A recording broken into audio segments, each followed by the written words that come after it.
Wow, friendship ಅಂದರೆ ಇಷ್ಟು ಚೆನ್ನಾಗಿರುತ್ತೆ ಅನಿಸುತ್ತೆ ಇವ್ರಿಬ್ರು ನೋಡಿದಾಗ. ಆಂತರ್ಯ ಅನ್ನುವಂತಹ ಒಂದು ಫ್ಯಾಷನ್ ಅಕಾಡೆಮಿ ಓಪನ್ ಆಗುತ್ತೆ, ಅಲ್ಲೂ ಕೂಡ ಅವ್ರ ಜೊತೆ ನಿಲ್ತಾರೆ. ಎರಡು ಜಡೆ ಸೇರಲ್ಲ ಅಂತಾರೆ, ಬಟ್ ನಿಮ್ಮಿಬ್ರು ನೋಡಿದಾಗ ವಾವ್ ಅಂತ ಅನ್ಸುತ್ತೆ. ಇವಾಗ ಆನ್ಲೈನ್ ಅಲ್ಲಿ ಮದ್ವೆಗಳೇ ನಡೀತಾ ಇದೆ, ಸೊ ವೈ ನಾಟ್ ಫ್ರೆಂಡ್ಶಿಪ್ ಅಲ್ವಾ? ಪಾರ್ಟ್ನರ್ಸ್ ಆಗಿರ್ಲಿ, ಬಾಯ್ ಫ್ರೆಂಡ್ಸ್ ಆಗಿರ್ಲಿ, ಯಾರು ಈ ತರ ಮಾಡಿರಲ್ಲ, ಆ ತರ ಎಲ್ಲ ಮಾಡ್ಬಿಟ್ಟಿದ್ದಾರೆ. ಸೊ ಕೆಲವೊಂದ್ಸಲ ಫ್ರೆಂಡನ್ನು ಆಯ್ಕೆ ಮಾಡ್ಕೊಳ್ಳೋ ವಿಚಾರದಲ್ಲಿ ಕೆಡವು ಬಿಡ್ತೀವಿ. ಶಿ ನೋಸ್ ಇವಾಗ ಫ್ರೆಂಡ್ಸ್ ಜೊತೆ ಹೆಂಗಿರೋದು ಗೊತ್ತು, ಮೆಂಟೋರ್ ಆದಾಗ ಹೆಂಗಿರ್ಬೇಕು ಗೊತ್ತು, ಡಿಫ್ರೆನ್ಸ್ ಗೊತ್ತು. ನಾನು ಫ್ರೆಂಡ್ ಅಂತಾನು ನಾನು ಕನ್ಸಿಡರ್ ಮಾಡಲ್ಲ. She is more like family. ಈ ಫ್ರೆಂಡ್ಶಿಪ್ ಅಂತ ಬಂದಾಗ ಮನೆಯವರೆಲ್ಲ ಕೆಲವೊಂದು ಮನೆಗಳಲ್ಲಿ ಫ್ರೆಂಡ್ಶಿಪ್ ಜೊತೆ ವ್ಯವಹಾರದ ಬೇಡ.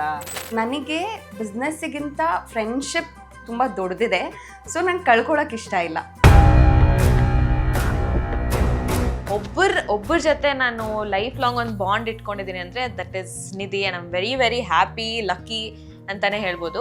ಇಷ್ಟು ಚೆನ್ನಾಗಿರೋ ಫ್ರೆಂಡ್ಶಿಪ್ ಮಧ್ಯೆ ಯಾರು ಉಳಿಯಿಂಡೋ ಅಂತ ಕೆಲಸ ಮಾಡಿಲ್ವಾ? ಎಲ್ಲ ಫೇಸಲ್ಲೂ ಇದ್ಲೋಳು.